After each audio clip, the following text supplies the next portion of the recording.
And welcome to the latest edition of the 941 Sports Zone. We're up to episode number 15. And as always, we're presented by Mighty Dog Roofing of Southwest Florida, locally owned and nationally backed, delivering exceptional roofing for homes and businesses throughout the Gulf Coast. Give them a call, 941-251-4257. Again, that number, 941-251-4257. I'm Spitz. He's John. 2-point conversion, Masoni, and I know that's paying homage to the Port Charlotte Pirates. Absolutely. It seems like 2-point conversions have been the thread through their entire season, either good or bad. And in this case, very, very good situation for them with their big victory in the regional final over Tampa Jesuit on last Friday. Yeah, let's get right into the high school and let's start there. Why not? We normally start with 7A, but hey, listen, Port Charlotte. Listen, they're down 21-7 in the latter stages of the game. They score a touchdown with 2:33 to go. They basically needed a miracle and got it with 42 seconds left. Jesuit trying to run the clock out, fumbles the football, and then Flaherty hits a 55-yard bomb to make the game 21-20, and they go for two, and a brilliant, and let's give credit. Chuck Bolero from Sun Sports, he does some stringing for them. He had both plays on video, and he had the play of the 2-point conversion. And I'll tell you what, 2-point conversion is supposed to be your best play, John. Yeah. And they've had many. You talked about it. They've had many this year, but they definitely saved the best for last. Logan Flaherty takes 2 steps to the right. They snap it to the guy who actually caught the touchdown pass, the running back. That's right. Yes. And he shot puts it basically over the line of scrimmage to a wide open guy in the end zone for 2, and Port Charlotte celebrates. Yeah. And I'll tell you this, a lot of times you'll never hear a coach say, well, that was a good thing that we lost, or that was this or whatever. But, you do these 2-point conversions or plays or whatever it may be, and they work and they don't work.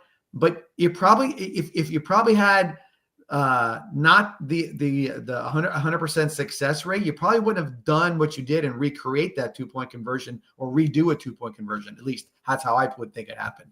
Mm-hmm. And it's really cool that they were able to rise up to the moment, because that's what it really is. Even if the greatest play call of all time still has to be executed. Right. And those kids did a good job. And that's when you do that, you do it seamlessly. It's a great play. It's a great coach. That's the threshold. That's the glass ceiling you just broke through. And now you're in a whole nother realm of the playoffs. And now it's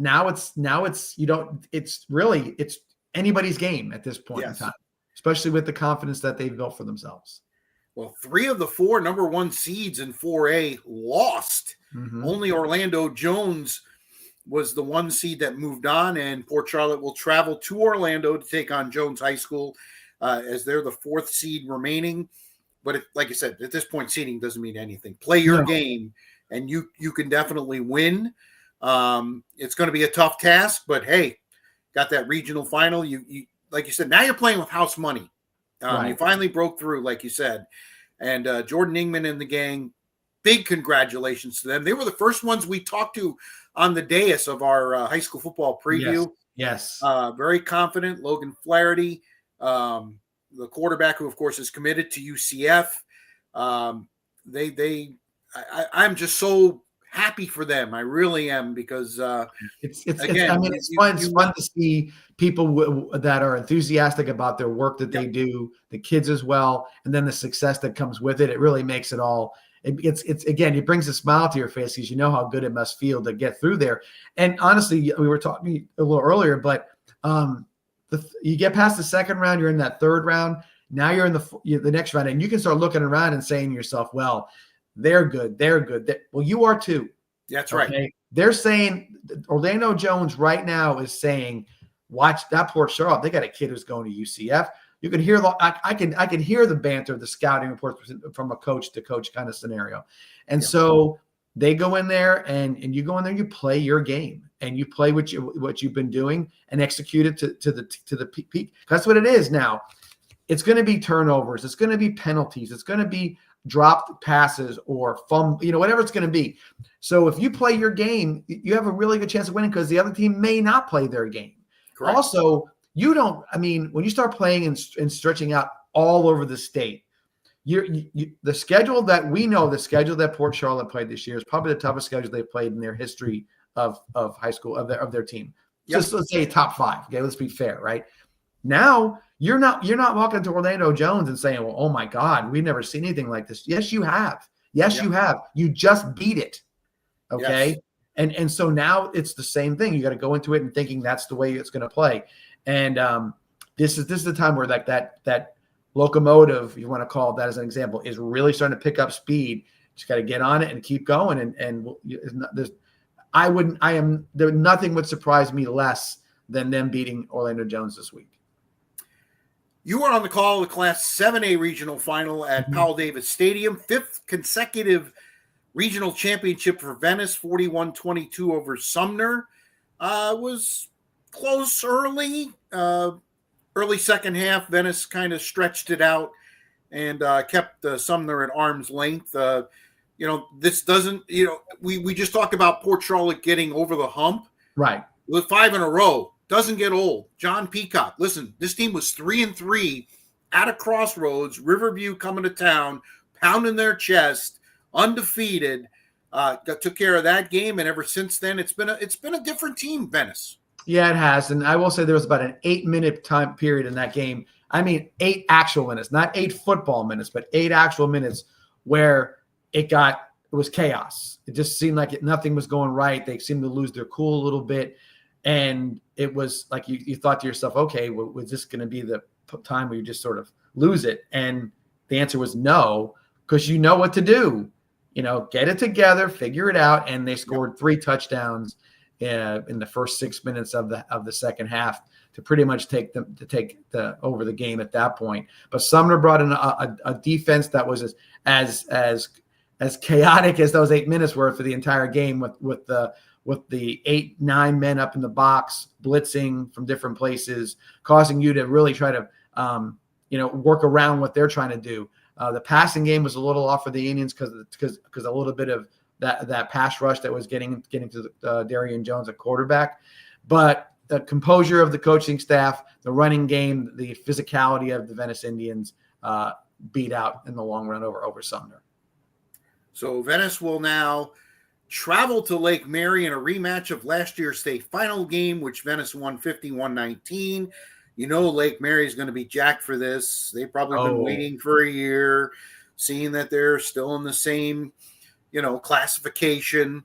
Venice travels very well.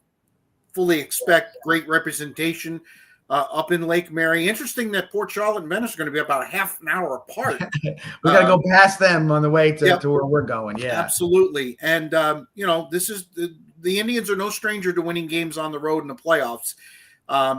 Obviously, they're going to expect probably a little better fight than there was a year ago. Lake Mary was kind of overwhelmed even in warmups. I think now they know what they're going to be getting into, but so do the Indians.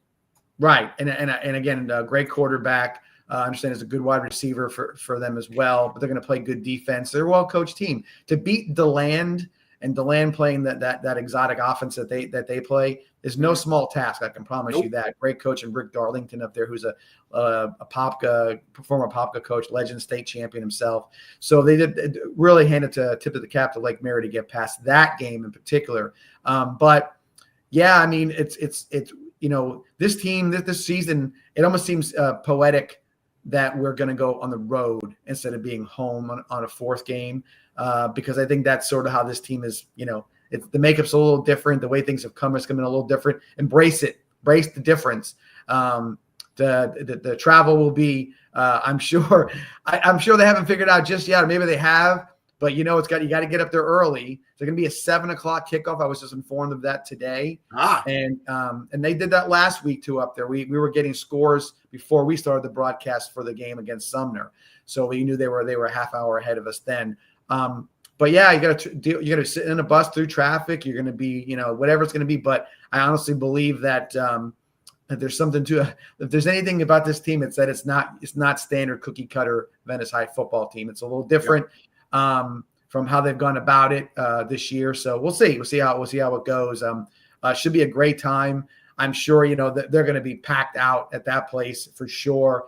And then of course we always do travel well, like you said. Venice Indian football fans are very loyal, and it is no bother for them to hop in a car and travel 8 hours if they have to. They want to follow that team wherever they can. One thing from you sent me the stack pack at the end of the game. The one thing that kind of was glaring to me, 14 penalties for 150 yards. You can't do that, especially on the road. You can't. And then I know when I kind of they were actually negated with both teams had a penalty kind of thing. So right. Flags thrown on them, probably 18, if you want to be honest about it. So okay, yeah, gotta cut that down if they want to take a return trip down to Miami. Well, the season ended for Manatee at Riverdale down in Fort Myers, 28-26, close game. Hurricanes end the season at 6-7. They played a pretty meaty schedule as well. It got them ready for the playoffs, and they came up just a little bit short in their trip, or their wanted trip to the Final Four. You never want to second guess, doing the hard schedule thing. I think that's a good thing, but I wonder if they were just a little battle weary, so to speak. Because now you're coming into it. What were they, the 6 seed in the region, or the 3 seed? I think the 3 seed. They were the 3 seed. So you're not getting that first game. You played back-to-back road games, John. That's right. Big. Right. You embrace going on the road, but having to go on the road in consecutive weeks. Riverdale's obviously a very good football team, and they just came up short. Absolutely, and I think that one thing I remember in the Charlotte game, they had the game in hand, looking like they're going to run in clock, and Charlotte came back a little bit. In my mind, I'm like, is that a weary football team?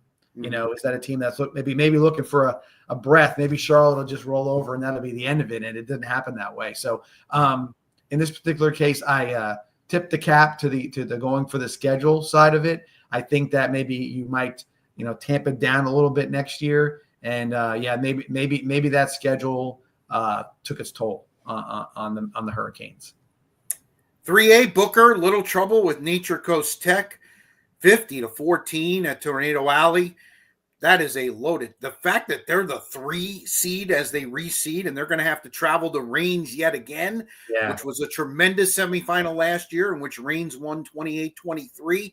Obviously, Booker's going to go up there with some unfinished business to do, but I'll say the same thing about them as I said about Venice. They had way too many flags the other night, and if you're going to get in a close game, you can't be giving hidden yardage away. No, and it's like I said, and you got to be careful in some of these games. Not that teams are baiting everybody to get to penalties and pushing and shoving matches. Sometimes it's just the absolute intensity of the game. But you've got to know that the play's over, step away and do whatever. So and what it leads to, Rich, is those kind of penalties where you're hyped up and you're upset lead to people jumping off sides. Lead to those 5-yarders that really cost you when a 1st and 15 scenario, or you get a nice 7-yard run and now you're back to 6. You lose 5 and you're 2nd and 8 kind of thing. Or they happen on defense. Absolutely, because that's what happens. Now they're all jacked up, and here we go, right? So I will say that penalties obviously play a huge part in it, and then officiating crews as well. If you're going to go to a game where there's going to be some little late action or some other stuff, they'll get in the habit of throwing flags. Sure. It's just anything else. You're a human being. You see every last little thing, and then somebody's talking about a holding penalty and this and that. So really got to be careful, because if that factor, that third team sort of factor in that situation, can really be a hinder to either team. If you let it get to you and you react to it in the wrong way. And finally, in 2A, Cardinal Mooney, who's the 1 seed, scored St. Pete Lakewood 49-29. They continue to rack up points. Their 3rd straight regional final. And they, tell you what, a 1-4 matchup against a team that is battle-tested, Cocoa. That's a team that's they've got a couple of state titles in the last few years. That is going to be a war at Cardinal Mooney Stadium. Yes, Coco, and I was going to go back to talking about Booker, about them being the 3 seed in that region, or in that classification. They've got to go through, their path is through Rains and potentially Miami Northwestern. Right. And wow, that just want to make sure I pointed that out, because that team they took out Miami Central pretty handily last week. Yeah. And I love the fact they did it down there at Trask Powell Stadium. It's a Saturday night game. Yep. I'm sure we could find out, but I bet you there was 20,000 people at that game easily. That stadium can hold it with no problem. I can imagine it was just wall to wall people, because that's the games that they wait for in Miami. Those are the ones that everybody wants to go see. As the attrition rate happens, they're going to see that game on Saturday. And I'm sure everybody who played on Friday night wanted to go see what was going on Saturday night down there as well. But get Cardinal Mooney, yes. Coco, dynamic is how you have to call that whole the way that team plays. They have dynamic players in the backfield, on the edges, and on defense. They are dynamic, and they're big.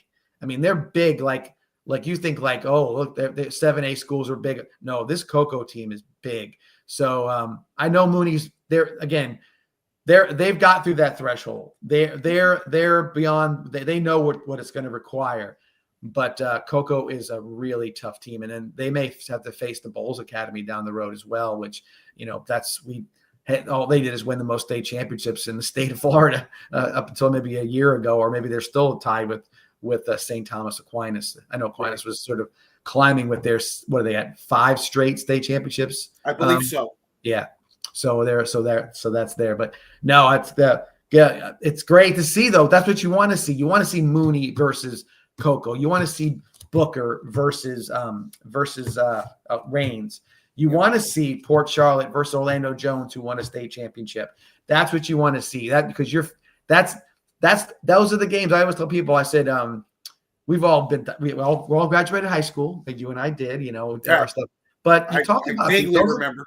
These are the games. Yeah, me too. These are the games you talk about, win or lose. And I don't want to say the word lose out loud, but nonetheless, this is the ones you talk about. These are the ones you remember. You remember the one you won on a 2-point conversion for sure. You remember the one where something happened. But this is what you play for. This is what the fan base has been waiting for. Go support these teams. Go out there and on the road, home, wherever it may be. Go and see it. It's special. It's very special. So go out and do it and show these kids that that all the energy and time they put into this is worthwhile.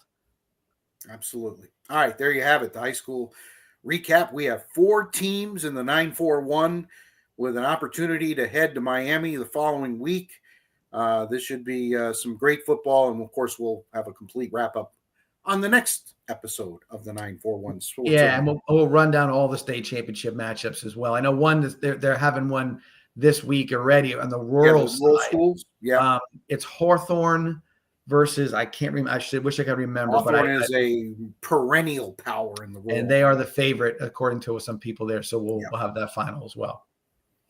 Again, the 941 Sports Zone presented by the good folks at Mighty Dog Roofing of Southwest Florida, 941-251-4257, 941-251-4257, locally owned, nationally backed, and they are delivering exceptional roofing for homes and businesses up and down the Gulf Coast.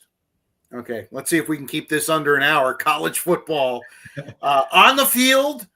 Your Gators whipped my Seminoles 40-21. I don't even think it was that close. So the Seminoles had gone into the game hoping to get to a bowl game. Instead, they finish at 5-7. Florida finishes at 4-8. I know you were there. I know the stadium wasn't completely full. The atmosphere was a little, I could tell on TV, the atmosphere was definitely a little different this year. But it still has to be very gratifying for the Gators to end the season with a W. Yes, and that is for sure. But going back to what you said before, the stadium sold out, but probably had 80% capacity filled up. The mood, it's like I mean, obviously, as time moves on, you love your team to beat their rival. It's great, right. The upper hand kind of thing. But in the case of a 5-7 team taking on a 3-8, or I'm sorry, 5-6 team taking on a 3-8 team. It's really hard to kind of get blustery either way about your team. You know, our coach is fired, their coach has got a vote of confidence, but nobody really wants him. Da da da da da. So you're like, the game is not really a stepping stone. It's sort of like the ending of some sort of weird drama that's sort of ending in two different directions. And every Gator fan had a Seminole fan in tow. Nobody was sort of like that. It was very conversational. There was game starts, there's a little finger pointing and there's a little bit of needling each other in the stands, whatever it may be. But you really can't take it as, as some big, like, well, what am I going to do? Get upset about it? Whatever. We are what we are. Mm-hmm. And the game itself, you're right. I mean, I haven't said this, maybe Texas a little bit, but they dominated that game. It wasn't as close as the score indicated for them. They put 40 up, and it was just pushing Florida State off the ball. Yep. Both sides of the line of scrimmage.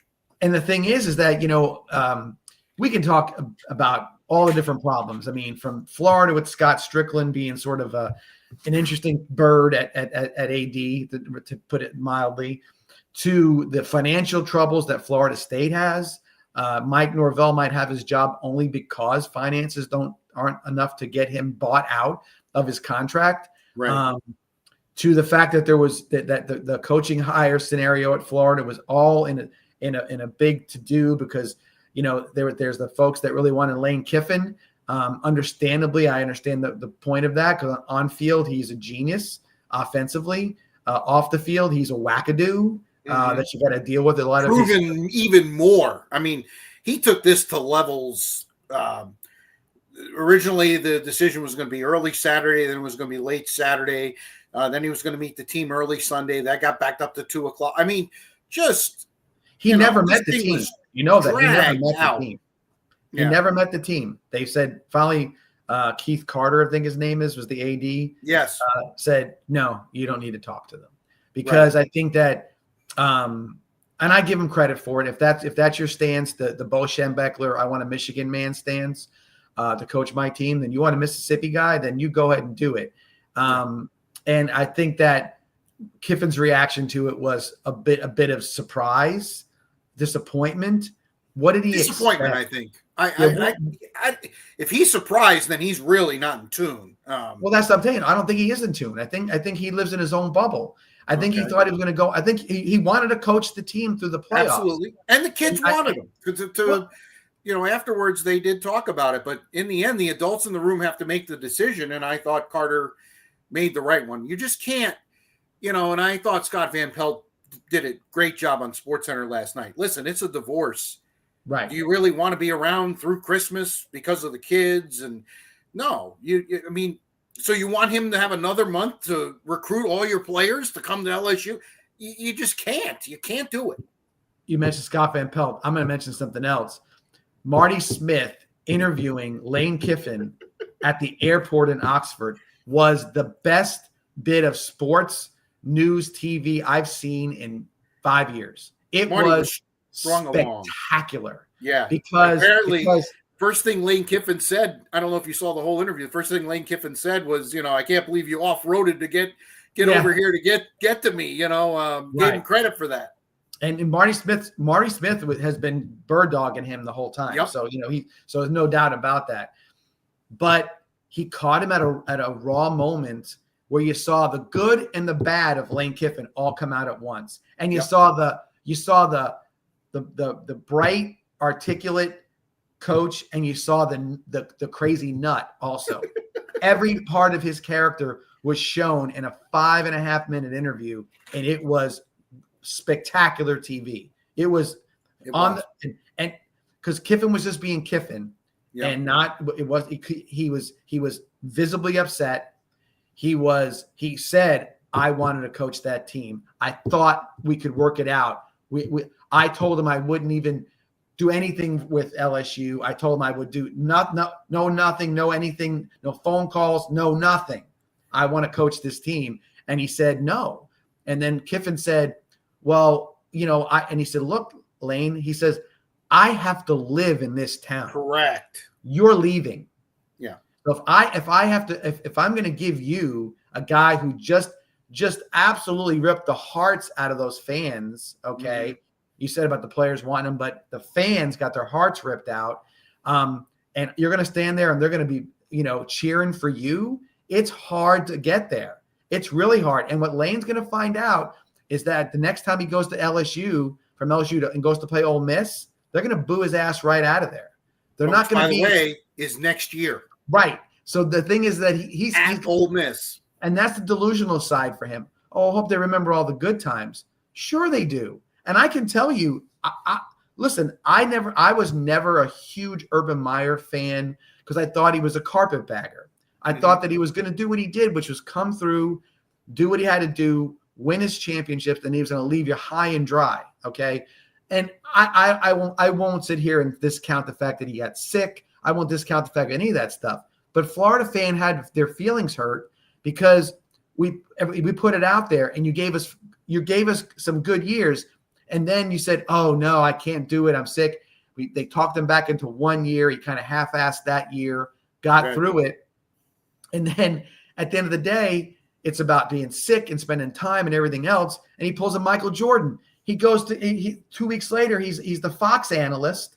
And he's talking about how he wants to stay home with his wife and kids. What happened to the angina or the whatever you had wrong with your system, right? You're going to go and travel on a road show for college sports. It's like Michael Jordan. I'm quitting because this, that, and the other thing. And you're going to go hop on a bus and go play AA baseball, the most time-consuming, boring thing you could do in your life.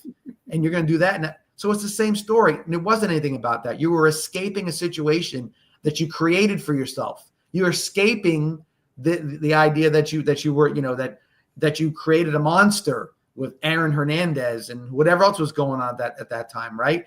Right. And you act like maybe you were sick over it. I'm not doubting the sickness. I'm doubting what you're telling me why you're going, because it got out of control. And in Lane's case, it got out of control. This whole thing was out of control. And then to hear the AD tell him, I'm not, if you go, I don't think you're going, but if you go. We're not about it. And then to be surprised by it just shows you how delusional he can be about certain things. Yeah. Now he gets to go to Baton Rouge, where it's always been, whatever you want, we'll get. But no matter, nothing says LSU more than winning a national championship. And you're smoking cigars, and Odell Beckham Jr. is handing out hundreds to everybody, right? And they're talking about it right in front of everybody. It's like, who cares? Like, you can't do that. Right. You're going to get in trouble, but they don't give a shit. And Coach O didn't care. They didn't care. Not at all. So Lane goes to LSU. Mississippi got their feelings hurt, and they should. And by the way, those kids, while they may love Lane Kiffin, they're going to try to whip his butt next year. Oh, that's going to be some game. Because LSU, I wonder where that's going to be positioned in the scheduling. That's interesting. That's the next thing. Between you and I, LSU, everybody wants to blame Brian Kelly, and he deserves a lot of the blame. But tell me a guy on offense at LSU, what you watched this year, that you were worried about. I didn't think Nussmeier. It was supposed to be Nussmeier, but he was nothing. Who's he throwing it to? Who's he handing the ball off to? Right? You didn't see it. You had defensive guys that they're all good. This is not an indictment. Like, they have no players. They're a good team, but they're not the team that everybody thought they were. No. So Kevin's got to go up there and he's got to retool. He's going to have plenty of time to do it. Unless he's going to be watching Mississippi football, he's going to have plenty of time to get it back together. But he's not going to run down there with a top 5 team. I don't believe. Well, and give LSU credit, I guess. Part of the contract, they're going to pay him what Mississippi was going to pay him for as far as they go in the playoffs. In other words, if they get to the first round, they're going to pay him $150,000. Right. If they win the Natty, he's going to get $1 million from LSU. Right. So they must just, speaking of printing money, they must be just printing money. But I would also think that LSU might even jumped in and said, "Yeah, we don't want you there. Come to us. Let's get this thing started. Let's go." 100%. Why would they want their coach to not get signing day is Wednesday? This is a border war. These teams don't like each other. They're next door neighbors. Go watch. Not like, yeah, it's not like even if it was Florida. I mean, this is probably Mississippi's second biggest rival next to Mississippi State. Would you agree? I might say they are their biggest rival because it goes back hundreds of 100 years or so, right? Not hundreds, 100 years. You watch. I love watching the SEC Storied or the SEC of the South as about football. There's a whole section, Ole Miss LSU. Yep. With one of the most iconic plays of all time in the SEC with Billy Cannon running back a touchdown on a punt return in the mud at LSU, right? And Ole Miss has got 3 national championships, all in the 50s and one in the early 60s. LSU won championships. There's a lot to be said about this, and my gosh, I mean, if you're going back, I understand. I think that probably it's always close because we always say like you've got Georgia, Florida as a rival, right? As a rival, neutral site game, big rivalry. But Florida State, obviously, you end the season with that game. I mean, it's always a lot on the line. They're rivals. I would say of equal proportion, but different perspectives. Okay, it's a state thing versus a conference thing, and regional thing. Yep. When you didn't, and you remember back in the day, you didn't have to play your in. The legislature made Florida and Florida State play or whatever it was. Right. So that kind of stuff happened. So yeah, it wasn't always the same as it is now, but I think that you could easily say that LSU and Mississippi, that might be their top rival. Talk to a fan more, and they might give you the same answer. Especially now, talk to a fan. Oh, this blows it up. Buddy. I can't wait till the schedule comes out. That will be circled.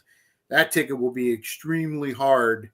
And going back to the Lane sort of delusional thing, he had to understand that, right? Wouldn't you have to understand it? He's like, come on, you're not mad at me, right? Let's coach together. Let's do this. They're like, no, buddy, you just want to. And I keep on saying, if my example was, what if a coach went from Georgia to Florida or Florida to Georgia?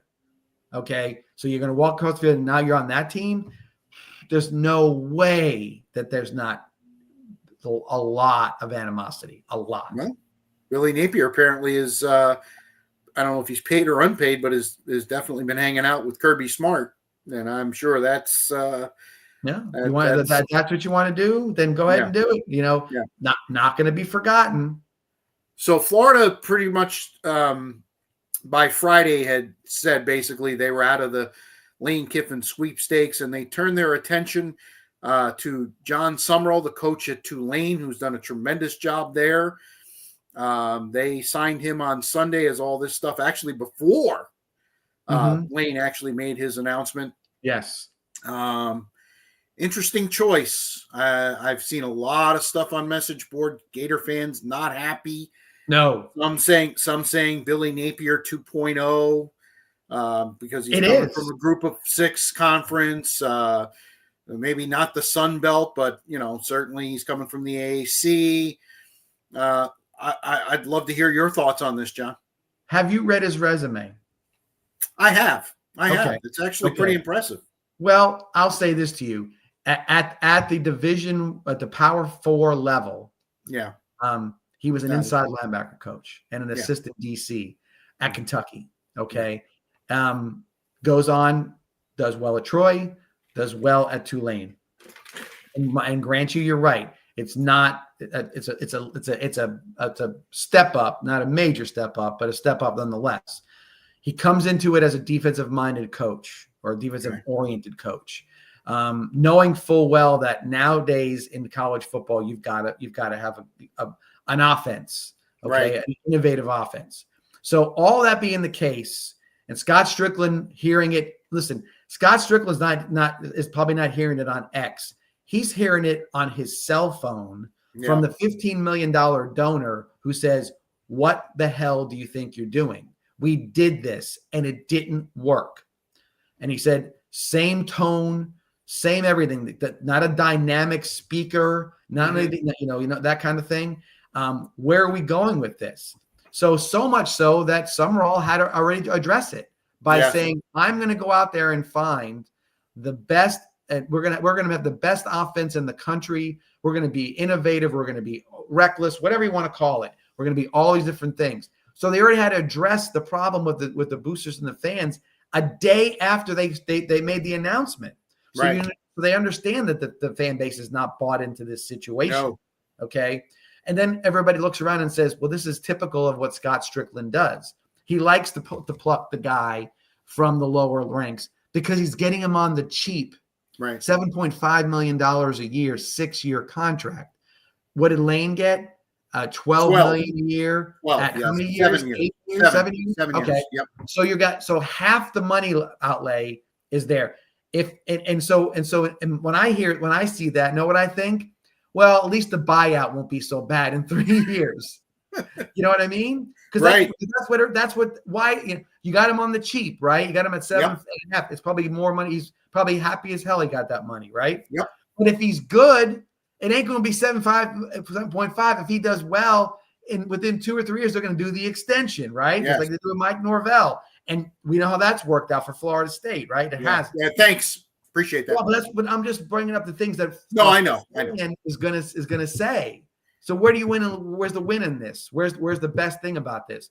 You keep your fingers crossed. Everybody's like, what? Where's he hanging his hat? Todd Golden as a basketball coach comes from the West Coast, comes over here, and you hit a home run. But that's basketball. That's not football, right? Which at Florida is like, yay, that's kind of something to pass the time. Yeah, I mean, listen, everybody, to be honest with you, I know a lot of people who wear a lot of orange and blue who didn't watch one game until they got to the Final Four. Yeah. And then they were like, yeah, we got a championship. All right. So let me give you a scenario. Offensive coordinator. I mean, if he's really serious, they need to pursue Chip Kelly. Chip Kelly, 100%. I know somebody, we know somebody who's a big Chip Kelly fan, who thought he could have been a head coaching candidate when Billy Napier got hired. Okay. Mm-hmm. He won a national championship last year at Ohio State. Okay. Yes, he did. Okay. And so I say, go out and go get Chip Kelly. Yeah. He's there. Go get Brian Daboll. Okay. Yeah. He's out there. He's there too. Yep. Okay. Don't look at this thing. And this is what everybody's concerned with. Billy Napier, when they said, "Oh, go find somebody," he found another one of his buddies, right? His group text and said, "Hey, you want to be the quality control coach?" That's what he did. Offensive coordinator. Yeah, which was nothing. He was nobody. Right. He was a quarterback coach, and he didn't do anything. Right. So the thing is that's the part that's concerning. Now they addressed it early, but we also heard when we got the last guy got hired that scared money didn't make money. Well, guess what? You didn't make any money because you were scared to death for 3.5+ years. You coached scared. You coached ultra conservative. You didn't do anything. You didn't throw the ball more than 5 yards down the field for the majority of any game I've seen. How'd you expect to be able to do that if you were? Did you really believe what you were saying? I don't think so. So if these words are coming out of John Summerall's mouth right now, nobody right now is saying, "Oh, thank God he said that. I feel good about it." No, we want to see it. Right. We all want to see what happens. Proof's in the pudding. Don't give me some. Don't some of you know what sandwich and tell me it's filet mignon. Don't come out for the first game against whoever you're playing, Long Island University again, whatever, and throw a couple of bombs against them and say, "Look how wide open I am," and then pucker up the next game when you're playing against whoever. Well, he's a defensive guy. I think that's positive for Florida because he's got to go get a guy, an offensive guy, and he's got to say, "Hey, the offensive is yours." I said the same thing. Now, if you were legitimately going to go after Lane Kiffin, right? You were in the $12 million range for one coach, right? So go get Chip Kelly, right? And then go get Mark Stoops. He just got fired today. That's true. And he was and Summerall worked for Mark Stoops. Okay, so you come get Mark Stoops. That doesn't excite me though. That doesn't excite me. But here's what it is. I want a head coach. Okay, I don't want a coordinator in sheep's clothing. Okay, gotcha. Because the stuff that was infuriating was game management. Yes, putting the wrong people on the field, having 14 guys on the field, having 2 number 5s. I can go over having having 22 people on the field to kick a field goal, and you got bailed out and won that game. How many times you got bailed out of your own way? 3 or 4 wins, you got bailed out by a referee's call or something else about that, okay? Because I don't want to see my head coach when his defense is on the field, or in this case, his offense on the field, if it's Summerall, with his back to the field, 45 yards away from the line of scrimmage, because he's trying to figure out what play to call, okay? Or why his defense is bad, because he's going to go over and talk to him on the bench. My head coach is my head coach. Right. And everybody's like, well, Steve Spurrier, blah, blah, blah.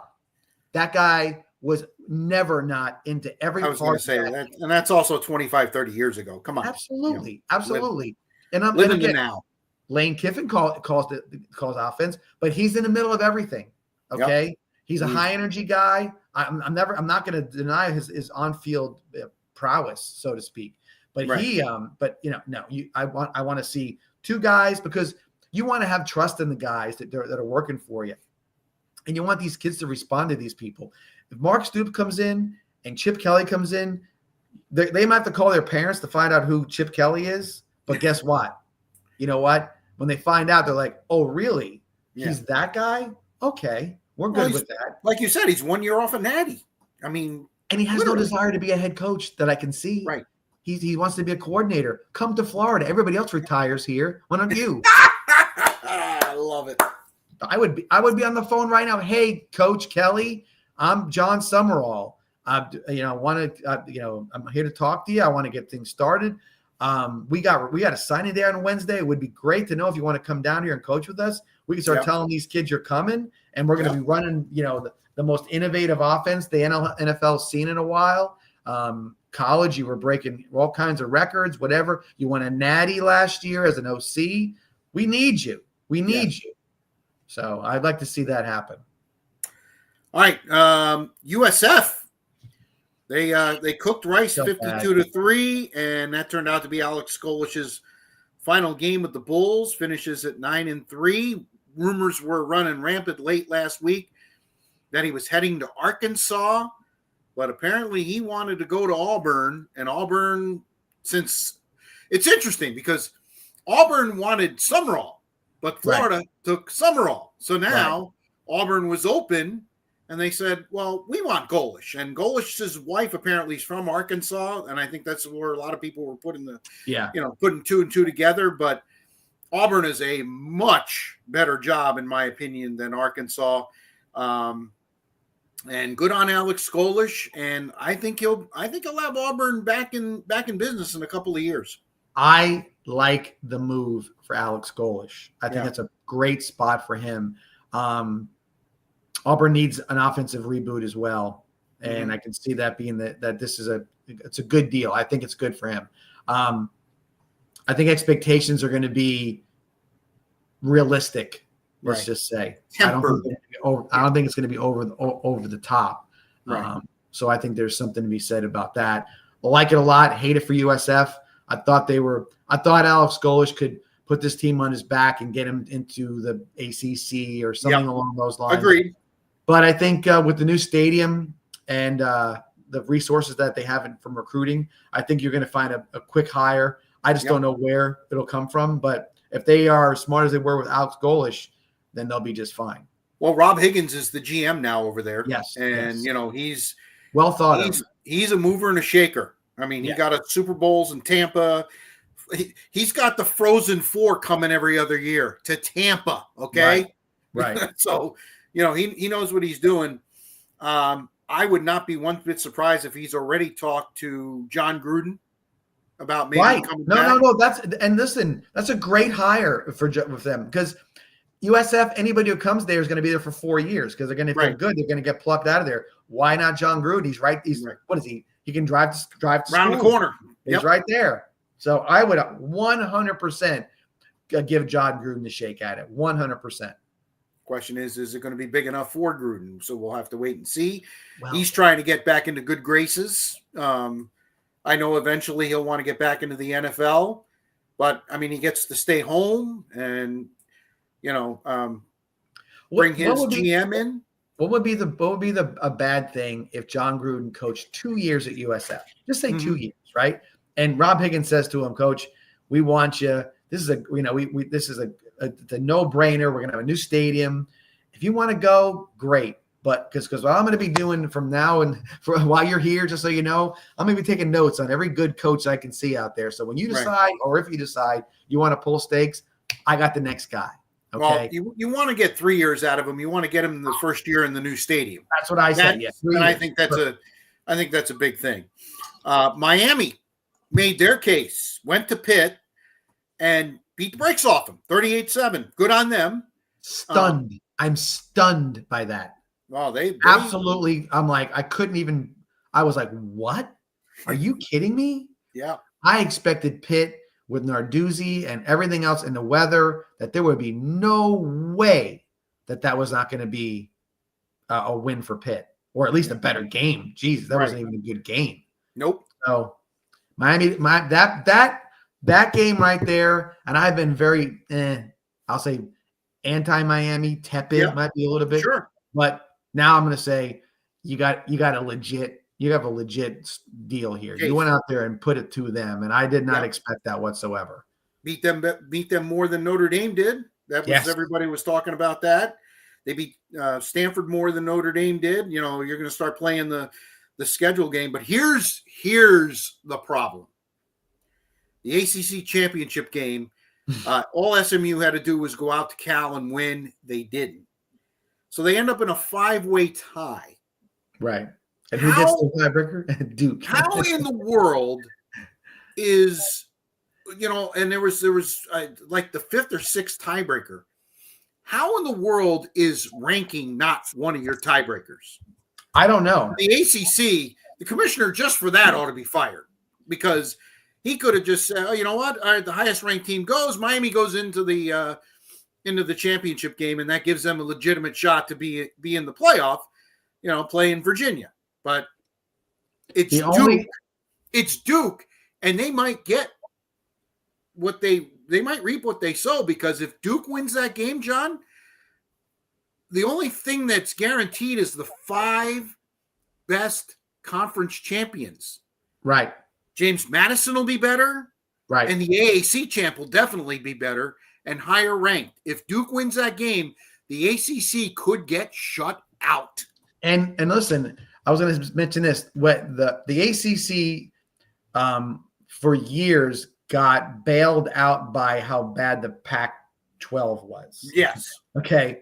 So now the Pac-12 is not there anymore, and they're collecting teams to be in the ACC. That a lot of teams, people look and say, like, really, SMU, how good are they? They're all right. You got Stanford and Cal, like, okay, whatever you got there. But what it's proving out is that the ACC has been progressively getting worse every year. And you're starting to, and then some of the reasons, like, why are they getting so bad? What's the problem? Because they're irrelevant in the grand scheme of things when it comes to this kind of situation. And now they actually are irrelevant if that's the case. There will be a forgotten commodity altogether. Recruiting is down in the ACC. There's a lot of things that are happening to them. It's like, and they're letting it happen. And I don't know why the upper level management is letting it happen. It's beyond my comprehension. Oh, by the way, they're going up directly against the Big Ten championship on Saturday night. Right. They're going to get brilliant 1/50th of the viewership, maybe. Right. Because everybody wants to see Ohio State and Indiana, Virginia and Duke. I mean, wow. I know. If I'm the commissioner, I make a new rule right now, and I say, Duke, go ahead and you want to litigate. We're putting Miami in the championship game. I mean, you just have to make that happen. The fact that this doesn't, like I said, he deserves to be fired. Yeah, he deserves to be fired. This is when sometimes you say, oh, how do you know it's bad? Now you know why it's bad, or how it's bad, right? Yep. It's bad. They're in bad shape, and I don't know how else to put it. It's bad. Be interesting to see when Tuesday night, when the committee comes out. A lot of people think that Oklahoma is going to be dropped a little bit, and they could be the team that ends up on the bubble. I mean, they barely beat an LSU team without a coach. Their offense has been brutal ever since their quarterback got hurt. He's been healthy, and they can't score. They can't score at all. And that might be the one way that Miami sneaks in the back door. But I mean, man, it's brutal. It's terrible. Yep. UCF, it kind of went the way we thought, although UCF got out 14-0. I'm going, that can't be what's right. Going on there? Yeah. The crawl's coming on, like, what in the world is going on? But then things got right, and BYU took care of business, 41-21. So they advanced to the Big 12 championship game against Texas Tech. I watched most of that first game a few weeks ago. I don't know how they're going to flip the script, because Texas Tech not only beat them on the scoreboard, they beat them physically. And if I'm Texas Tech, I don't change the game plan one bit. No, they are the cream of the crop based on that matchup earlier. So I think that they're very good. I like the makeup of the team. I like the defense. I like they're innovative on offense as well. I think that Texas Tech gets in when they get into the playoffs. They're going to be. They might make a long run in the playoffs. Well, with A&M losing, that opens up a door for them to get a bye. That's what I'm saying. saying. They were the 5th seed. I would fully expect them to be the 4 seed coming out, and if they win, they may go get a bye into January 1st. Yep. Or No, I agree. Whatever. I agree. No doubt about it. Their only loss came in the day when their starting quarterback didn't play, and the committee's supposed to take that into account. So it'll be interesting to see how that goes. We talk about Texas A&M because Texas. And I'm shocked. You talk about that was my lock of the week, and I couldn't even. I was out, obviously, and at a game, and walked into a restaurant, and I'm like, "What in the world is going on here? Yeah, how is this possible?" Didn't see that from Texas all year. No, not at all. I'm like, where did this come from? And that creates a little bit of a interesting scenario. Is looking at all. Does Texas have enough? I mean, Steve Sarkisian. Here's the thing, though. He made his plea, and I'm like, and I thought the same thing. Somebody said, and I read it the day after. I said, did he just forget that he lost to Florida? Was he only assuming that was some Saturday? Did you hear his retort? No. Did you hear his retort? Well, the team that played for the national championship last year lost to Northern Illinois. That was his retort. By the way, Notre Dame won every other game. They were 11-1. Right. It's a little different than when you're 9-3. And let's face it, if the committee really looks into the schedule, they had to go overtime against Kentucky and Mississippi State. Right. The literal two of the 3 worst teams in the SEC. That's my point. There's no way that Texas gets in. No way. That's ridiculous. So you're not going to play anybody at the beginning of the season. He's taking the stance like I think Miami should take if they don't get in, and I just think the games are going to get worse. I really do. People are going to be afraid to play, afraid to lose, or in Miami's case, afraid to win. Okay, so let me ask you this: outside of Ohio State and Indiana, outside of that, because. Let's just face it, they didn't play the toughest schedules in the country. Okay. Outside of those 2 teams, everybody else that's the next 10 teams all played pretty tough schedules, right? So, you're gonna say, "Oh, I want to get in, so I'm gonna do this." No. You just go win the damn games. Right. Okay. National championships and playoff berths are not just you can't talk your way into them. You got to go win football games. And granted, Ohio State was a tough game, right? We all know that was a tough game. They could have won that game. They did. Sure they could have. They had many opportunities. No way should they have lost to Florida. No way. Okay. That's their Northern Illinois. The problem is they have 2 other losses.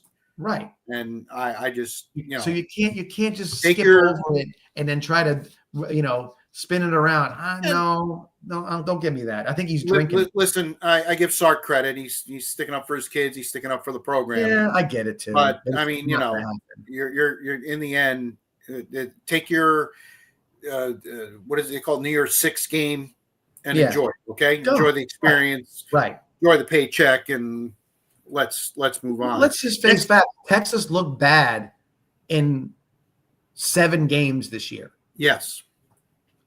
Arch was the Heisman Trophy winner, number 1 draft pick in the draft. All the stuff. Texas's fluff, all their marketing before the season about how great they were going to be, bit them on the ass. Yeah. They showed up. They showed out to be a top 15 team. Doesn't make you the top 12. You're a top 15 team, maybe top 20 team, whatever. But you played like that. And if there's any eye test, anybody who saw Texas knows that they did not look the part at all. No question. Although let's give them props for upsetting Texas A&M. You and I have been looking all season long for that drop off game. And if you're Texas A&M, you got to be concerned. You lost your bye, and really in the last 2 games against D1 Southeastern Conference teams, you had to come from 27 down to beat South Carolina, and you lost to Texas. They could be trending the wrong way. They could be a first round out. Well, here's the thing, and that's why I'm thinking they had to lose a game somewhere along the line. Right. They are vulnerable. Right now, Indiana and Ohio State do not look vulnerable to me in any way, shape, or form. Georgia's starting to scare me. They're starting to look the part again. The defense is playing real well. But here's their problem. They have an Alabama problem. Well, they do. Again, they got to play them in the championship game, and they'll look like heroes against Georgia. And I don't know if they're the team that everybody thinks they are. But going back to Texas A&M, they had plenty of opportunities to lose games, and Texas just showed them how to do it. So now you got a blueprint right at the end of the year. There's not many adjustments you can make going into this situation. So we'll see what happens. I don't like A&M as a national championship contender. I think they can maybe win a game, but I don't think they're a contender for the national championship. So we'll see. All right. So Alex Golesh is at Auburn now. Ryan Silverfield takes over at Arkansas, and the Razorback fans are upset over that. But I mean, really, who did they expect to get? I mean, and let's face it, Silverfield actually beat them on the field this year. Memphis, right, absolutely. So that's kind of a little bit of a slap in the face. We talked about Mark Stoops getting fired at Kentucky. To his credit, he's going to he's due his money in 60 days, and he's going to spread it out. So I give him a little bit of credit for that. Yeah. He was not going to quit. No. And Michigan State, I think, made the most intriguing hire to this point, other than maybe James Franklin. I have a note. Giving Pat Fitzgerald another opportunity. He can coach. I mean, he had Northwestern near the top of the Big Ten. So I put a note down, and my note says best hire for a new coach, Pat Fitzgerald. It's the best hire. Okay, now what does that mean? Michigan State is in shambles. Yes, they're not, and they've always been sort of the little brother to maybe more than any other Michigan State. They are the little brother for sure. They are the little brother. Yep. Great hire. I in the back of my mind would say, could Pat Fitzgerald come to Florida? Okay. I don't know if he's a Florida guy, to be honest with you. But he was absolutely never going to leave Northwestern. He would have been a coach there for 35, 40 years if you would have let him. He had the hazing situation that sort of he was insinuated that he was aware of it and had perpetuated all this different stuff. Turned out to be not the truth, obviously, or whatever else it was. Well, the settlement was in August for whatever that is. And here we are in December, and he's getting hired. Right. And if you're right, he is a fantastic hire. He's not going to turn it around at Michigan State and be like it's going to be 10-2 next year. He's going to be 6-6. He's going to get the right people in there. He's going to do what he needs to do. A guy who was basically handcuffed in some ways because of his academic situation at the school he was coaching out, right? So I think it's genius. It's a genius move, and I think that you're going to get the best version of Pat Fitzgerald. That if let's say he did get comfortable at Northwestern, if maybe he overlooks some things, you're going to get the best version of him. I think Michigan State could be knocking on some doors pretty in a short period of time. I think it's a great hire. Yeah, I totally agree. And they did it the right way. Whereas most of these schools fired, Florida's in there, Penn State's in there. Penn State's still looking for a coach. They fired and basically said, I guess we'll find somebody later. They signed Fitzgerald, then fired their coach. Right. They made sure their ducks were already in a row. Right. So I give them total kudos on that. And listen, maybe finally Michigan State will not just be a basketball school, although the basketball team's doing pretty well. They're off to a tremendous start, came down to Fort Myers and, took care of North Carolina.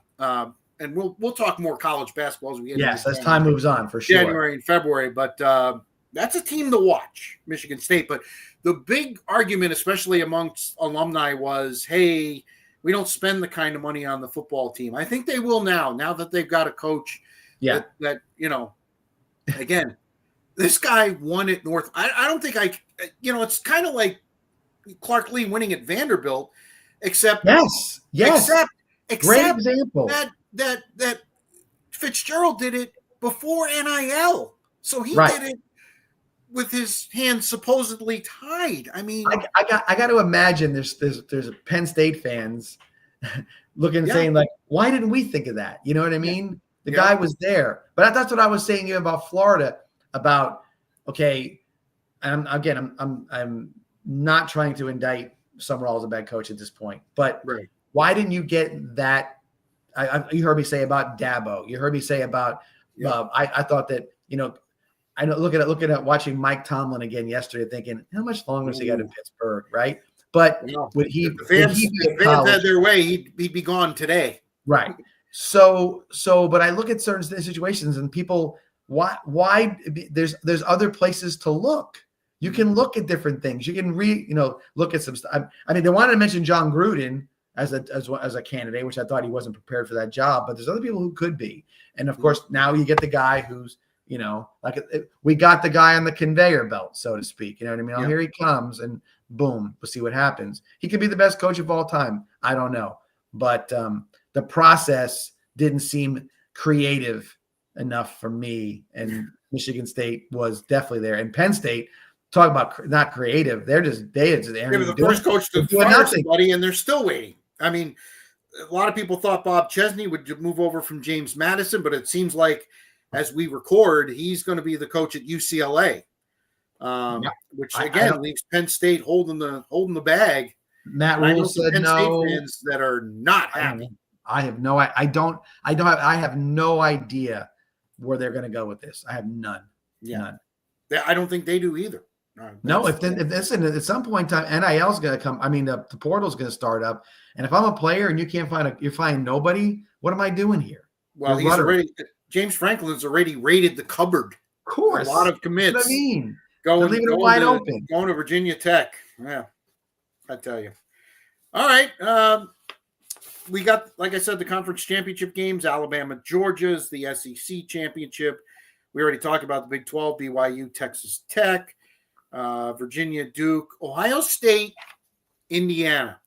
I mean, that is going to be must-watch television. Ohio State finally slayed the demon that was Michigan. They just methodically kicked the crap out of them. I can't sugarcoat it enough. To the point where a lot of people think Sharon Moore might be in a little trouble at Michigan. I don't get that. He won 9 games with a freshman quarterback and no receivers. I just listen. That drives me nuts. But there was a point in a rivalry where you have to say, okay, I think Ryan Day. I'm right. Ryan Day. Yep. Yeah. That he was rolling out the ball and playing Michigan like he played everybody else. Yep. And it doesn't work sometimes. Sometimes you have to have a game plan that's not the same game plan over and over again. And I think Harbaugh had his number. I think he thought that once Harbaugh was gone, that he could go ahead and just win the game, and he lost again. John Cooper was famous for not beating Michigan as well, right? Very and famous. Never did nothing about making changes. And I think this time they made a change smartly, even though they probably didn't need to, but they did. They changed it up a bit, and I think they deserved the win. I know you were headed towards the Indiana-Ohio State matchup. My concern is that Indiana might get run over by the Ohio State mystique. You know what I'm saying? They played them last year. They played them last year in Columbus, and I think that was part of it. But I understand your concern. I don't think it's that way this year. The big problem might be that Matt Patricia's defense, and again, Chip Kelly was the offensive guy last year. They went out and got Matt Patricia this year. That defense is sick. Well, that's my concern. My concern is that Indiana, man, if their offense, and listen, I'm also not sold on Mendoza. I am not sold on. I am just not sold on it. Even after the Oregon game.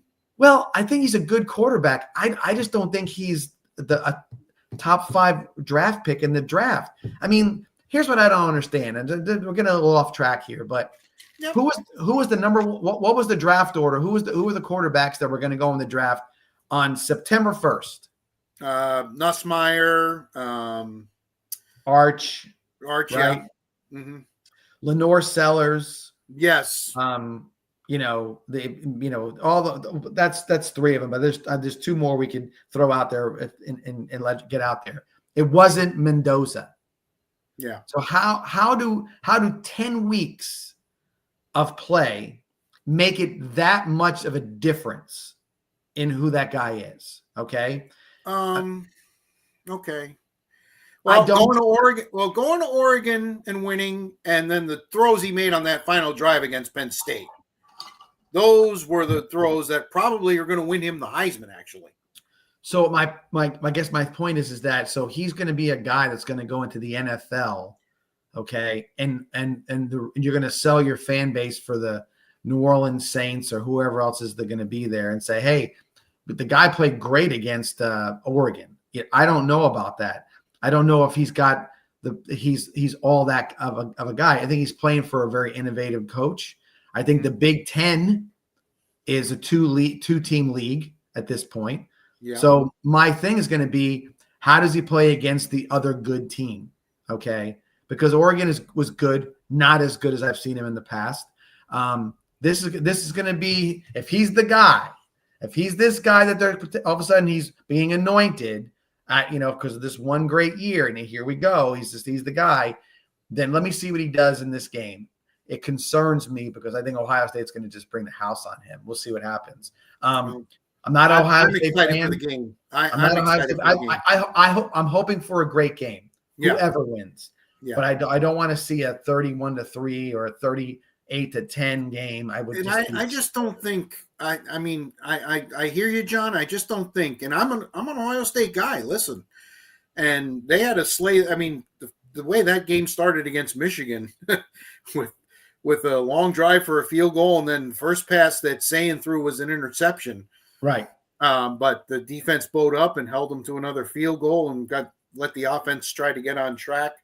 By the way, Lane Kiffin is 35 minutes late for his introductory press conference. He's just stepped to the dais as we record this on Monday evening. But I have a little. I think Indiana's going to represent themselves well. I don't know if they're going to be able to win the game or not, and they may get another shot down the road. We'll have to wait and see. And again, these two teams are going to be scrutinized because, as you said, it's basically the Big Two and the rest of the, Little 10. Michigan is the third best team, and we saw on Saturday, it's a cavern between Ohio State and Michigan. Huge. 27-9 doesn't begin to tell you. I mean, Michigan didn't even have 200 yards of total offense in that game. So, right. And I talk about having guys. Ohio State has guys. Yeah, they got dudes. They got dudes. Oof. They had how many guys get drafted last year, and they just plucked new ones in there. Absolutely right. They got a lot of players. They're good. Yeah, and Sayin, give Julian Sayin credit. Here's a guy nobody talked about. He's a freshman. redshirt as it is. He's improved throughout the year, and he came back from that interception, and I think he only missed like 2 or 3 passes the rest of the game. Extremely accurate, extremely calm, cool, and collected. I'm very excited to watch that game. I really am. I am too. I'm just keeping my fingers crossed that it's what it turns out. I hear you. All right, that'll do it. We kept it under an hour, not by much, but we kept it under an hour for college football. 941 Sports Zone, brought to you as always by Mighty Dog Roofing of Southwest Florida. Give them a shout at 941-251-4257, 941-251-4297. Nice purple tie, Lane. All right, here we get to the NFL. The Bucks did something they haven't done in over a month. They won a football game. Yeah. Wasn't impressive. 20-17 over a 3-9 Arizona team. But they needed to get a win. Yeah. Baker played. I hated it. But as it turns out, he played okay. Didn't take any hits on that shoulder. I think that's huge. Yeah, a couple of times he rolled out. And I was like, what are you doing? You and me both. You and me both. But good to get Bucky Irving back. I know he only had 61 yards on like 19 carries, but that 13-yard touchdown road shows you his explosiveness. And, the Bucks, the thing that just bothers me is they had a 14-point lead in the third quarter. They had a 10-point lead in the fourth quarter. And, basically Arizona got the ball back with a chance to tie. Now, they didn't get a first down. The defense, blowed up, but Arizona had 100 more yards of total offense than the Bucks did. The Bucks needed a big boy touchdown from Baker to Tristan Wirfs. Yes, that was interesting. Yeah, that was very interesting, and he was wide open, literally. So the Bucks get the win. They're moved to 7-5, but as a Bucks fan, I'm still very, very, very concerned. Very concerned. What you saw yesterday, Rich, I'm going to ask you a question. What you saw yesterday, we expressed equal concern about one part or one person in the Bucks organization. Do you still feel the same way at watching that game? Yes. Yeah. Todd. It's his defense. And again, they get up 20-10. McLaughlin hits like a 57-yard field goal. So they get the 2 touchdown lead, and what do? They go into the prevent. I know. It soft. You've been on the receivers all day long. Yeah, I know. Jacoby Brissett had a nice game. He ended up throwing for over 300 yards, which should never happen. Right. I'm just, and I mean, the schedule is the schedule. I mean, they got New Orleans coming in next week. That should be a W. New Orleans laid it out on the line against Miami. We'll talk about that in just a second. Yeah. But and the Bucs thought they were going to have a 1.5 game lead because the Rams were at Carolina. Surprise, the Panthers, most Jekyll and Hyde team in the NFL. Here's a team that could lose to Atlanta 30-0. They lost to New Orleans at home a couple of weeks ago. And then they go out and beat the Rams yesterday. What in the world's going on? I don't know. And it's funny that the 2 former Buccaneer coordinators, their teams are schizophrenic, just like they're the same team. Jacksonville and Carolina, they're doing the same exact stuff with they were losing one game and winning this game, and then next thing you know, they're both in the playoff run. And who knows? I mean, I know the NFL can be week to week; it can be it's a different story all the time. But those 2 teams, I can't get a grip on who they really are. I have no idea. No, it's going to come down to those 2 Carolina games. I think. Definitely. Definitely. The Panthers finally get their bye this week, so the Bucks need to win to keep the lead in the division. Then they have a short week after that, the Thursday night game. They're the Thursday night game against Atlanta, throwbacks again. So we'll have to, wait and see. You just hope that things start to progress more than they did yesterday. So, speaking of Jacksonville, workmanlike effort yesterday, go to Tennessee, a place that they normally struggle, and they just punked the Titans. Yeah. They beat them 25-3. They stepped on their neck. The Titans tried to goon the game up a little bit. That's what I saw. I was going to say the same thing. They were like, it was silly what they were doing. It was like, it was. Jacksonville to their credit, kept their cool. And this morning, you open up the paper. Do we still have newspapers? Anyway, you open up the paper, and Jacksonville's in first place. Yes. In the AFC South, as they have the tiebreaker over Indianapolis, who suddenly can't score. And the Houston Texans are not the team you want to be playing when you can't score. The AFC South has become the most interesting division. It really has. Yeah, because because the AFC East, it's two teams. That's pretty much it. The AFC North, nobody deserves to win it. Yeah. Like, you're going to get a default. It's going to be the Ravens or the Steelers with a close to 500 record. I know you can't do that anymore unless you have a tie. First 1 to 9. Then you got the AFC West, where Raiders are no good. They're out of the situation right now. Broncos are running away with it, so to speak. Now the Chargers have an injury to Herbert, so they got that problem.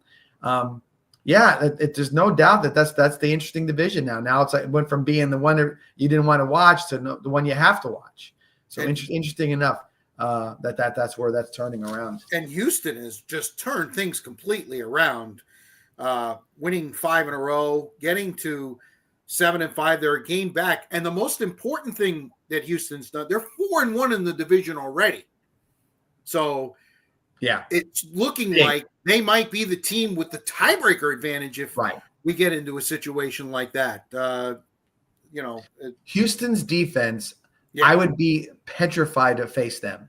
The way they look in their uniforms, it looks like it's something out of some sort of sci-fi movie. Yeah, it's very scary to see these guys. They're all built the same way. Will Anderson, you've got the guy from Minnesota, the other end, but you've got the linebackers, and they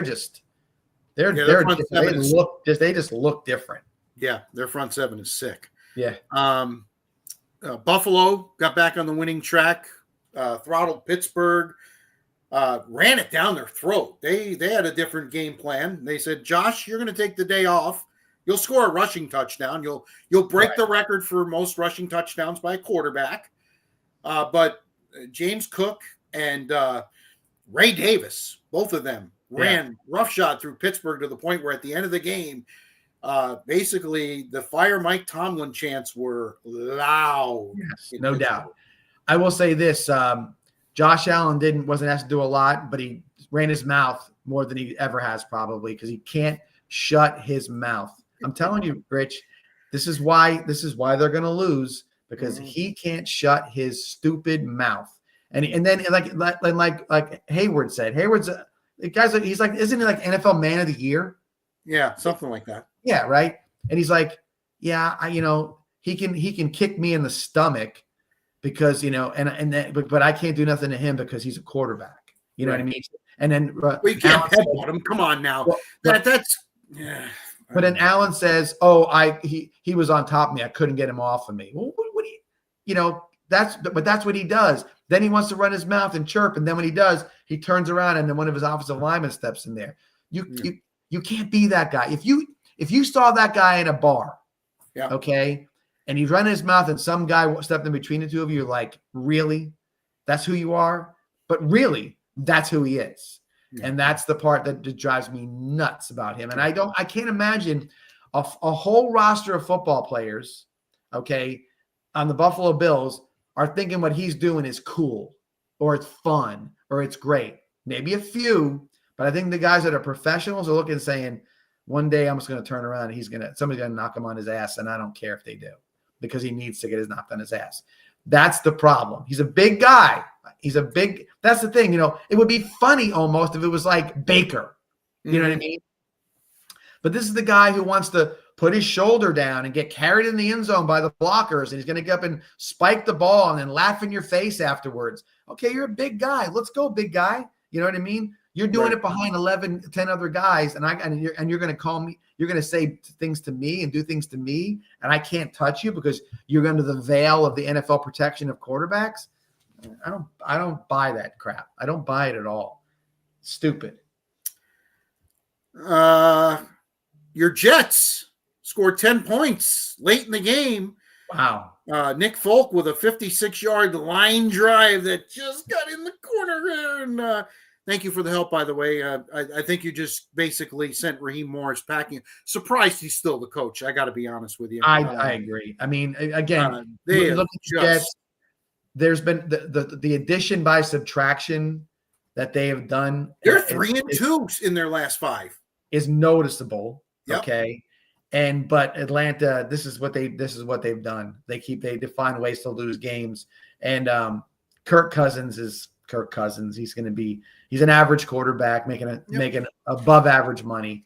Good for him. He's been probably the most shrewd negotiator in the history of the NFL, getting all guarantees all the time. Yep. So great for him. But no, with the Jets, I just real quick, I mean, Sauce Gardner, out yesterday, calf injury, which has been his MO kind of in the last 2 or 3 years. Non-contact. I know, right. They thought it wasn't an Achilles. They were concerned about that. Right. And I know that everybody is very sort of high on Quinnen Williams down in Dallas. But I watched Dallas, and he's doing some things, but it's not dominating. He's not Aaron Donald. Okay. No. He's a solid player, which means that he was replacing nothing because they're making a big deal about him getting a sack or a pressure or whatever it may be. He's a solid football player. But the return on the investment that they got, they got the draft picks, they got a receiver who's playing well. They've got a few pieces in place and that are fitting in, and they're winning football games. And sometimes the culture needed to change. And I said it all along, and I'll say it again. I think he's the guy. I think Aaron Glenn's the guy. Good on him. He's unfortunately they're losing some draft positioning, but they have so many picks. Who cares? I mean, that's the point. Let's get the culture turned around first, and I think he's on his way. Listen, 3 out of 5 is nothing to sneeze at. Seriously. Right. I mean, they could have just packed it in, especially after you trade 2 of your best players. Allegedly. Right. And Robert Saleh, and again, you wonder how things happen. You hear Woody Johnson was involved. I think Robert Saleh let those guys do whatever they wanted to do, however they wanted to do it, on and off the field. We had Aaron Rodgers too. Right. So it was a weird deal there.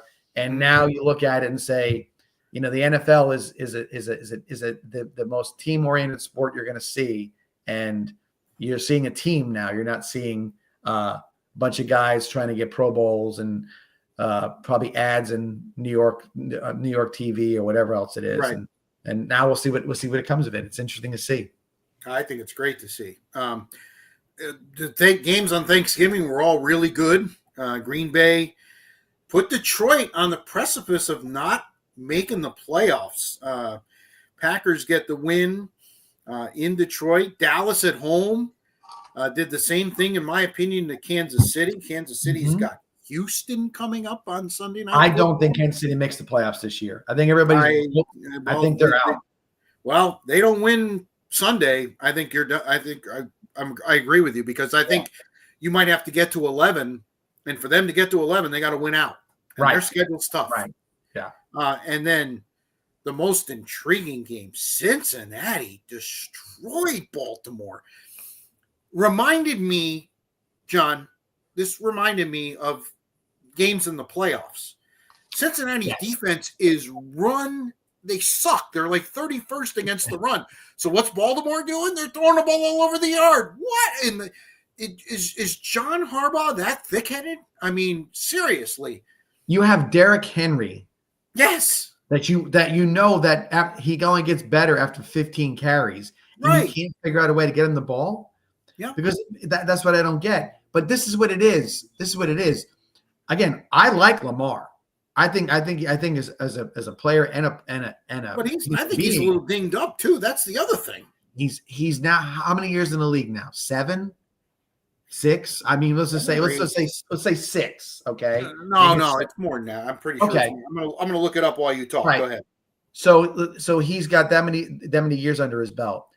He is physically gonna keep falling apart, but because of the style of play he plays. He is a average pocket passer. Average. And he's been in the pocket. He's not scrambling as much. Right. And so the playoff football dictates you got to be able to win it from the pocket. You've got to be able to play in the context of a structured game planning, running the ball, whatever it may be. And all of those things are not what the Ravens are doing right now. Their defense is okay. It's not great. I think, but that's what I'm saying. That the point is now is somebody made a comment like, "Hey, can Cincinnati make a run?" Why not? I said, I'm like 100% they can. 100% they can. They got so many weapons. It's crazy. Way more than Baltimore, way more than Pittsburgh. But their defense is atrocious too. But the fact that they held the Ravens to 14 points just blows me away. By the way, Lamar's in his 8th year. Okay. So there you go. And so his style, his body type, okay, he's slightly built. He likes to run the football. He's gonna. There's no way he can't slow down. It's human. It's how the body is made up. He's going to slow down, and so I think they're at that point where Lamar's going to start to slow down. And if you want to lean heavy on him, I don't think it's going to work. Derrick Henry's only got maybe a couple more years left in his body. Yeah, he's got a lot of tread on his tires. You're absolutely right. This might be a wholesale change at Baltimore with John Harbaugh and even Mike Tomlin. I keep on saying about these teams. There might be wholesale changes. And I think both of those two coaches are college staff coaches. I think they seem to be able to, they have that same, the right mentality, I would say, to do that, but we'll see. I don't think that one of them's going to make the playoffs. I'm pretty sure. But I don't know if anybody makes a sound once they get into it. So we'll see. Right. By the way, the number 1 team now in the NFC, the Chicago Bears. They went into Philadelphia. That is so great. They kicked the crap out of Philadelphia. The hell out of them. Physically. Ran the ball. 249 yards rushing, I believe. If Caleb Williams was accurate, they would have won that game by 20 or more. Right. As it was, they won easily. And there is trouble in Philly. This has 2 years ago written all over it. Yep. So I'm going to go backwards for real quick, and then we'll go forwards with this. So you talked about Detroit with Green Bay, right? Yep. What's the biggest problem in Detroit? Dan Campbell lost his 2 coordinators. He lost Ben Johnson and he lost Aaron Glenn. Okay. So he's gone to calling plays or whatever he's got to do because he had to take it away from the guy who was doing it, right? Right. Ben Johnson is calling plays to win football games for the Chicago Bears. Absolutely. And Aaron Glenn is in the process of turning the Jets around, okay, yep. with what he's trying to do. The Detroit Lions are in trouble because of the lack of having the proper assistant coaches. The Philadelphia Eagles are in trouble because I think that their coach, while he seems to be an interesting person, I think he's very what's the right word I'm looking for? He's got a very quick trigger when it comes to certain things. And I don't know how that works when you're trying to win championships. I think you can ride a quick trigger to a certain level, and then it just starts to fall off the cliff. Yeah. I'm not saying they're falling off the cliff entirely, but they're in red alert right now. They got to get it together quick, or else. Well, they were up 21-0 at Dallas just 8 days ago, looking to cruise to the division title. And don't look now, but the Cowboys are breathing down their neck. And Philadelphia they were the 1 seed. They have dropped to the 3 seed. And if they're not careful, Tampa Bay will jump up and pass them because of their, the schedule they have left, while Philadelphia has some pretty tough games remaining. But give it up again. Ben Johnson, he's working with Caleb Williams. But the fact of the matter is he's changed that team. They've become a very physical football team. They had 2 100-yard rushers. Right. It's December and January, and that's how you got to win games outdoors. And if they're going to host games outdoors, that's the way you have to play. If I'm Philly fan going backwards, I'm saying, where the hell is Saquon Barkley? Yeah. Yeah, You've Saquon got Barkley said after the game, "Where the hell is Saquon Barkley?" So that's the point, and that's what I'm saying about things. You should be looking at your strengths. Is AJ Brown put that much out there? They have to throw the ball more. Devonta Smith isn't saying anything about it. The defense is whatever they are, but there's an issue there. They got to figure out. Or you're right. You're going to be looking at the Cowboys passing you up, and you're going to be maybe a road wild card team at that point. So how does that work?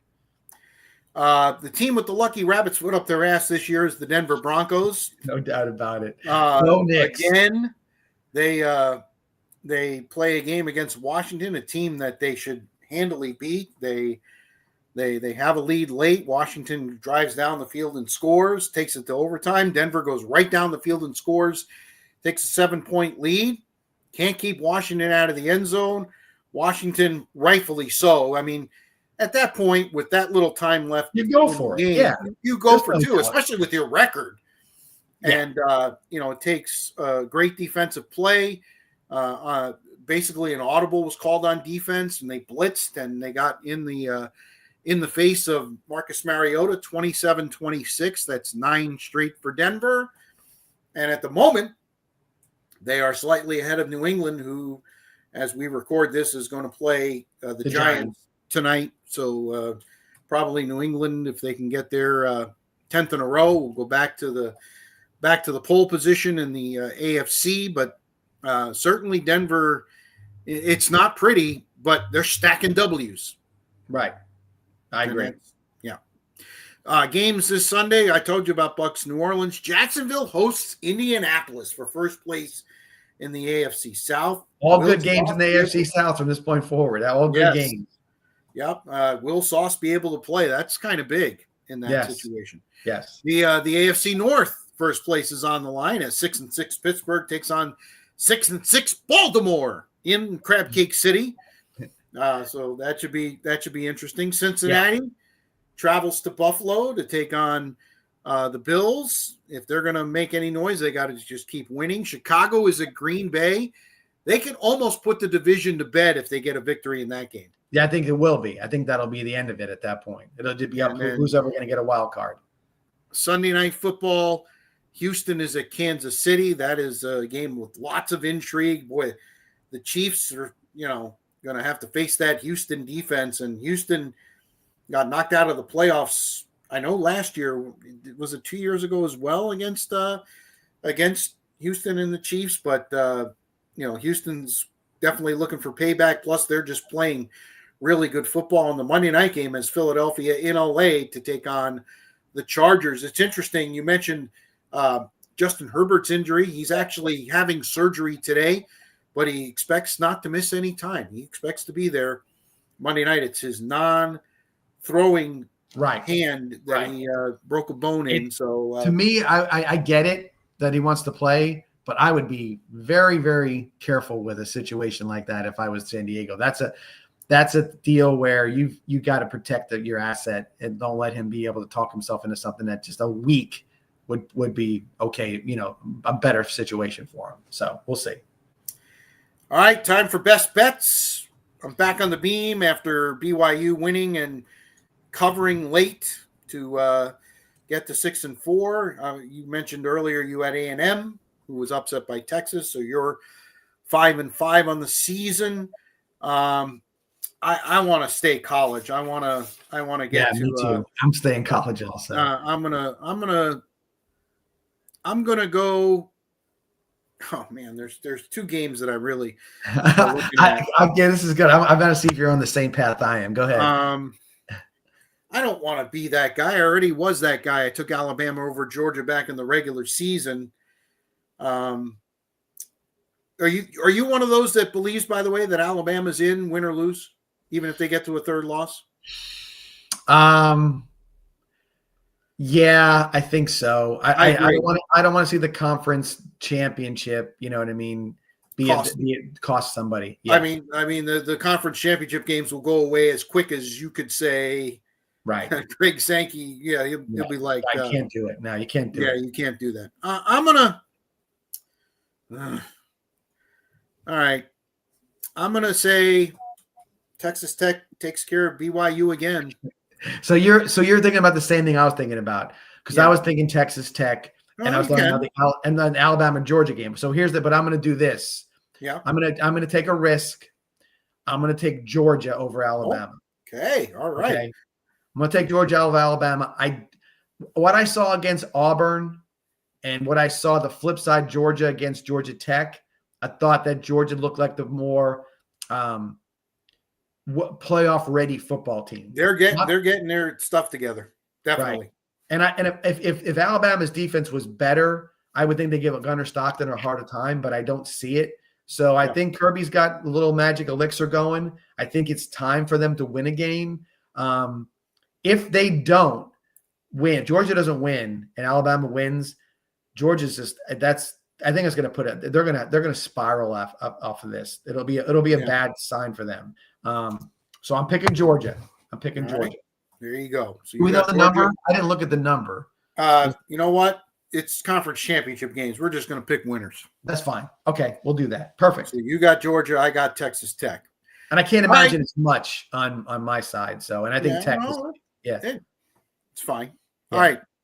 What's bugging me? Man, there are tons of things bugging me.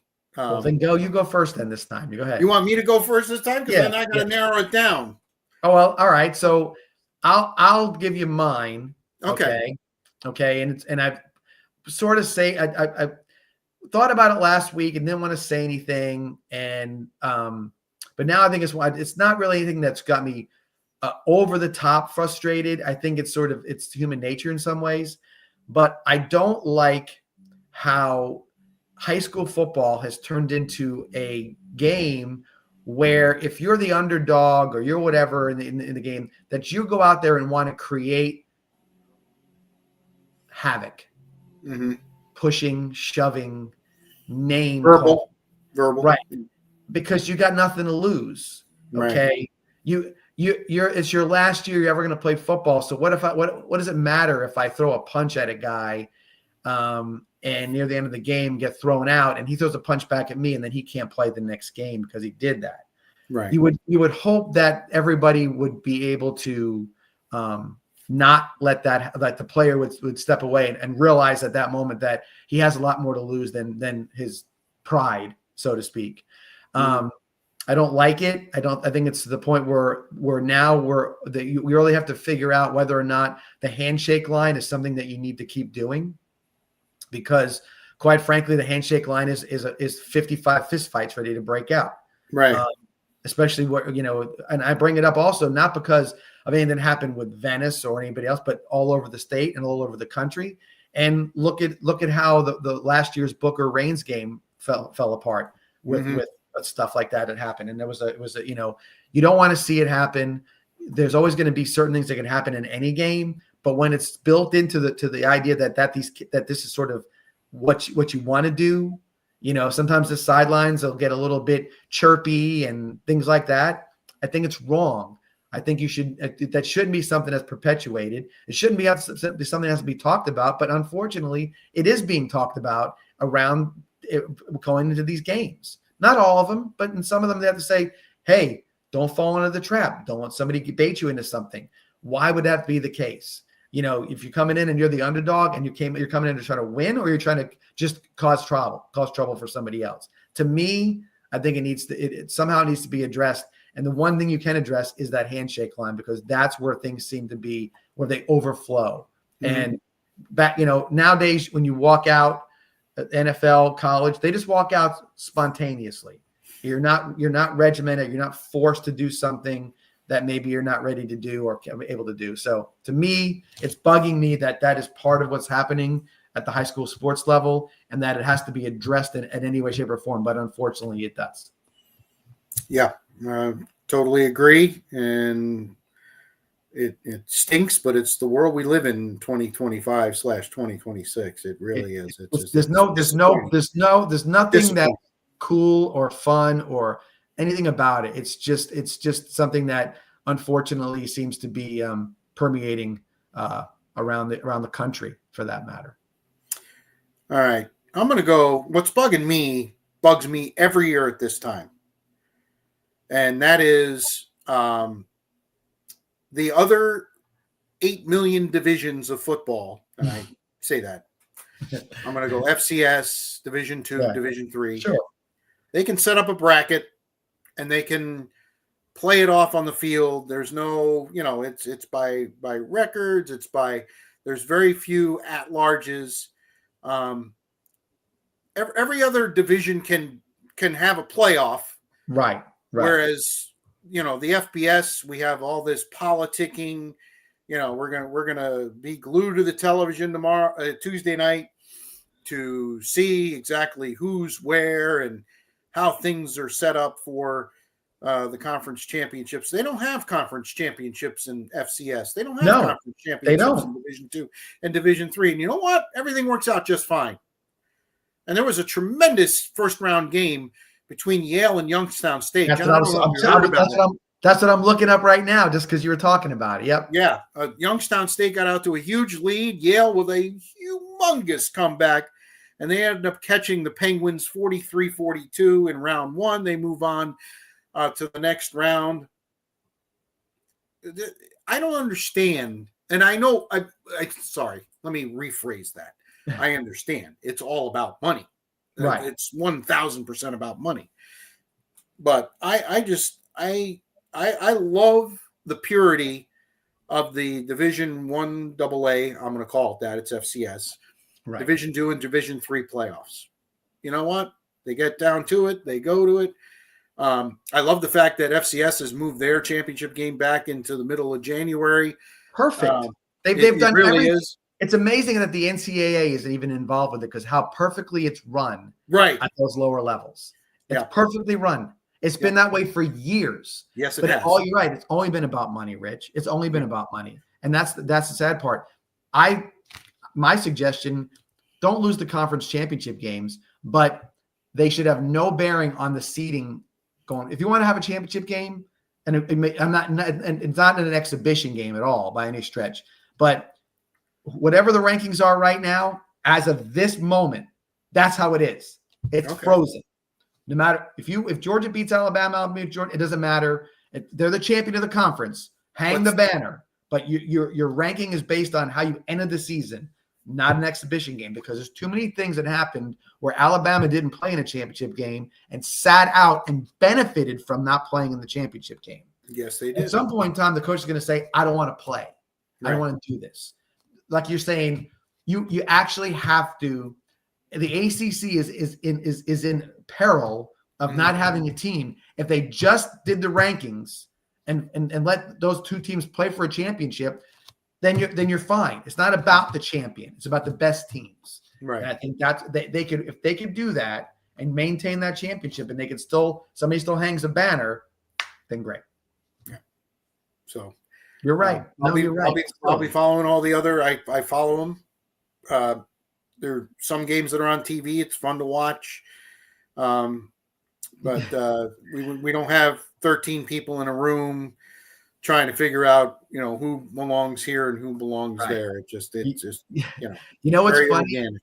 Remember the excuse used to be, well, we can't play more football games. Which was the biggest crock of crap there is. Well, what, because they all care about the kids to go to Yale or they go to Youngstown State, that they don't have they've got something different going on. I'm like, how could you stand in front of people on national TV and maybe half the country goes like, okay, I got it. The rest of them are like, what are you, stupid?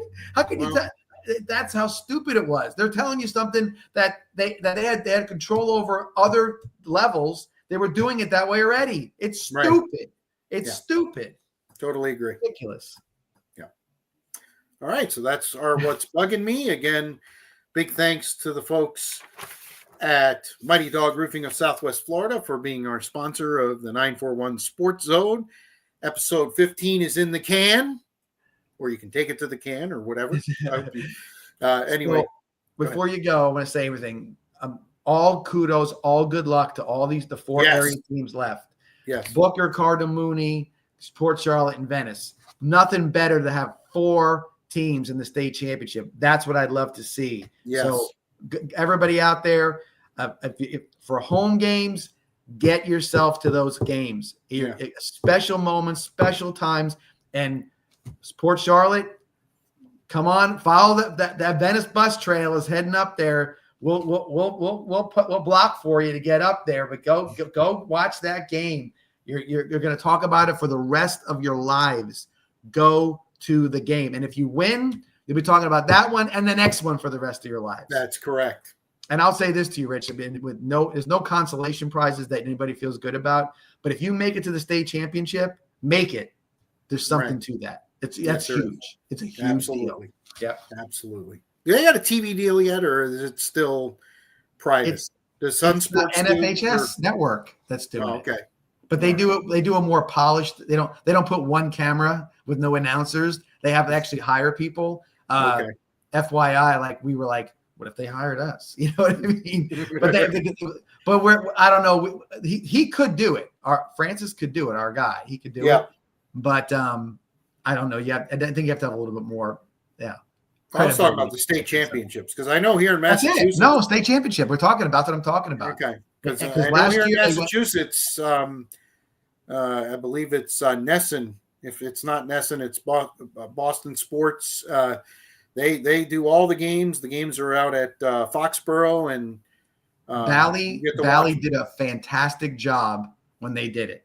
But Valley ain't around. Valley went belly up.